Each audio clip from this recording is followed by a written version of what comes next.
सुल्तान नूर al-Din एक आबिद जो शब बेदार थे।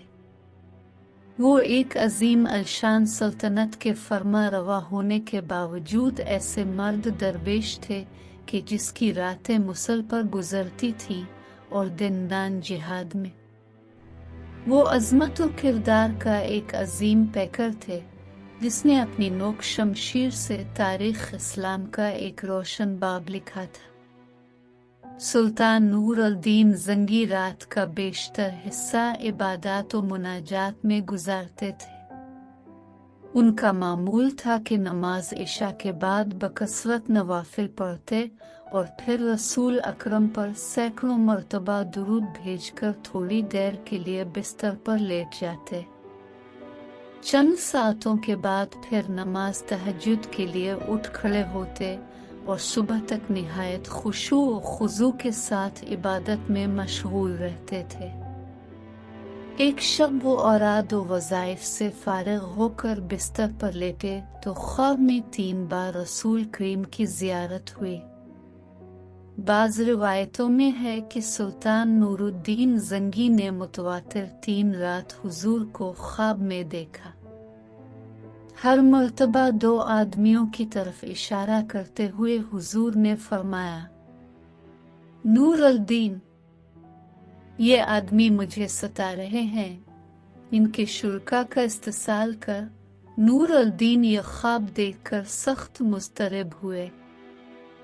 बार बार इस्तिग़फ़ार पढ़ते और रू रू कर कहते, मेरे आका और मौला को मेरे जीते जी कोई सताए, ये नहीं हो सकता। मेरी जान माल अलो औलादाल सब आकाए मदनी पर निसार है।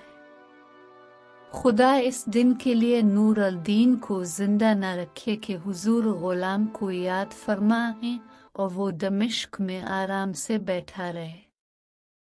सुल्तान नूर अल-दीन बेचैन हो गए और उन्हें यकीन हो गया कि मदीना मुनव्वरा में ज़रूर कोई ऐसा नाशुदनी वाक़या हुआ है जिससे सरवर कौनैन की रूह अक़दस को तकलीफ पहुँचे। ख्वाब से बेदार होते ही उन्होंने अयान दौलत को साथ लिया वर मुनव्वरा की तरफ रवाना हो गए। अहल दमिश्क सुल्तान के रवाना सफ़र होने से बहुत हैरान हुए, लेकिन किसी को मालूम न था कि असल बात क्या है।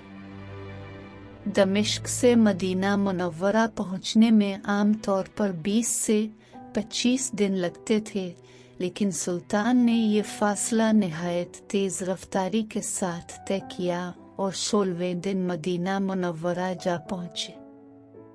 अहल मदीना उनकी अचानक आमद पर हैरान रह गए। सुल्तान ने आते ही शहर में आने जाने के दरवाजे बंद करवा दिए, फिर मनादी करवा दी कि आज तमाम अहल मदीना इसके साथ खाना खाएं। तमाम अहल मदीना ने निहायत खुशी से सुल्तान की दावत कबूल की। इस तरह मदीना मुनव्वरा के तमाम लोग सुल्तान की नज़र से गुजर गए, लेकिन उनमें वो आदमी नहीं थे जिनकी शक्लें इसे ख्वाब में दिखाई गई थी। सुल्तान नूरुद्दीन ज़ंगी ने अकाबिर शहर से पूछा कि कोई ऐसा शख्स तो बाकी नहीं रहा जो किसी वजह से दावत में शरीक ना हो सका हो। उन्होंने अर्ज की कि अहल मदीना में से तो कोई शख्स ऐसा नहीं रहा जो दावत में शरीक ना हुआ हो। अलबत्ता 2 खुदा रसीदा मगरिबी जो मुद्दत से यहाँ मुकीम हैं वो नहीं आए। ये दोनों बुजुर्ग इबादत में मशगूल रहते हैं। अगर कुछ वक्त बचता है तो जन्नत अल-बकी में लोगों को पानी पिलाते हैं, इसके सिवा वो किसी से मिलते मिलाते नहीं। सुल्तान ने हुक्म दिया, इन दोनों को भी जरूर यहाँ लाओ। जब वो दोनों सुल्तान के सामने हाजिर किए गए तो इसने एक नज़र में पहचान लिया कि ये वही 2 आदमी हैं जो उसे ख्वाब में दिखाए गए थे। उन्हें देखकर सुल्तान नूरुद्दीन ज़ंगी का खून खोल अलिफाटे, लेकिन तहकीक बहरहाल ज़रूरी थी क्योंकि उनका लिबास जाहिदाना और शक्ल व सूरत मोमिनों की थी। सुल्तान ने इन दोनों से पूछा कि तुम दोनों यहाँ कहाँ रहते हो? उन्होंने बताया कि रोज़ा अक़दस के करीब एक मकान किराया पर ले रखा है और इसी में हर वक्त ज़िक्र इलाही में मशगूल रहते हैं। सुल्तान ने इन दोनों को वहीं अपने आदमियों की निगरानी में छोड़ा और खुद अलिफ काबिर शहर के हमरा इस मकान में जा पहुंचा। ये एक छोटा सा मकान था जिसमें निहायत मुख्तसर सामान मकीनों की जाहिदाना जिंदगी की शहादत दे रहा था। अहल शहर इन दोनों की तारीफ में रब लिसान थे और बज़ाहिर कोई चीज़ काबिल एतराज़ नज़र नहीं आती थी, लेकिन सुल्तान का दिल मुतमईन नहीं था। इसने मकान का फर्श ठोंक बजाकर देखना शुरू किया। यकाएक सुल्तान को एक चटाई के नीचे फर्श हिलता हुआ महसूस हुआ। चटाई हटाकर देखा तो एक चौड़ी सिल थी। जब उसे सिरका आ गया तो एक खौफनाक इंकिशाफ हुआ। ये एक सुरंग थी जो रोज़ा अक़दस की तरफ जाती थी। सुल्तान सारा मामला समझ गए और बेइख्तियार उनके मुंह से सिद्क़ अलिले व सिद्क़ रसूल अल-नबी अल-उरीम निकला। सादा मिजाज अहल मदीना भी इन भीड़ नुमा भीटियों की ये हरकत देखकर शशदर रह गए। सुल्तान अब कहर व जलाल की मुजस्सम तस्वीर था। उसने दोनों मलूनों को पाबा जंजीर करके अपने सामने लाने का हुक्म दिया।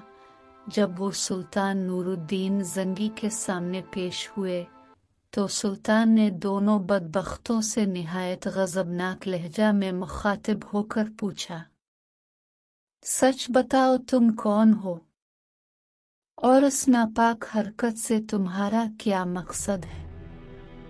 दोनों मलूनों ने निहायत बेशर्मी और भिटाई से जवाब दिया, ये बादशाह हम नसरानी हैं। बाज़ रिवायतों में है कि ये दोनों यहूदी थे और अपनी कौम की तरफ से तुम्हारे पैगंबर की लाश चुराने पर मामूर हुए हैं। हमारे नज़दीक इससे बढ़कर और कोई कार सवाब नहीं है, लेकिन अफसोस के ऐन इस वक्त जब हमारा काम बहुत थोड़ा बाकी रह गया था तुमने हमें गिरफ्तार कर लिया।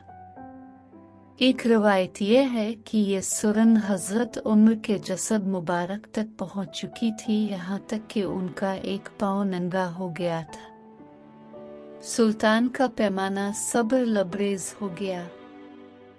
उसने तलवार खींचकर इन दोनों बदबख्तों की गर्दनें उड़ा दी और उनकी लाशें भड़कती हुई आग के अलाव में डलवा दे। ये काम अंजाम देकर सुल्तान पर रिक्कत तारी हो गई और शिद्दत गिरिया से घिघी बंध गई। वो मदीना मुनव्वरा की गलियों में रोते हुए घूमते और कहते थे, ऐसे है नसीब की इस खिदमत के लिए हुजूर ने इस गुलाम को चुना। जब जरा करार आया तो सुल्तान ने हुक्म दिया कि रोज़ा नबवी के गिर्द एक गहरी खंदक खोदी जाए और उसे पिघले हुए शीशे से पाट दिया जाए। सुल्तान के हुक्म की तामील में रोज़ा अतहर के चारों तरफ इतनी गहरी खंदक खोदी गई कि ज़मीन से पानी निकल आया। इसके बाद इसमें पिघला हुआ शीशा भर दिया गया ताकि ज़माना की दस्तबर्द से हर तरह से महफूज रहे। ये शीशे की दीवार रोज़ा अक़दस के गिर्द आज भी मौजूद है और इंशाअल्लाह अबद तक कायम रहेगी। आज भी अहल मदीना सुल्तान नूरुद्दीन जंगी का नाम निहायत महब्बत और एहतराम से लेते हैं और उनका शुमार उन नुफूस कुदसी में करते हैं जिन पर सैयद अल बशर रसूल अकरम ने खुद एतमाद का इजहार फरमाया और उनके मुहिब रसूल होने की तस्दीक फरमाई और ये बुलंद रुतबा मिला। अल्लाह की महब्बत की तरह अल्लाह के नबी रसूल अकरम की महब्बत भी एक अजीम दौलत है। इश्क रसालत जिसे मिल गया वो दुनिया व आखिरत में कामयाब हो गया।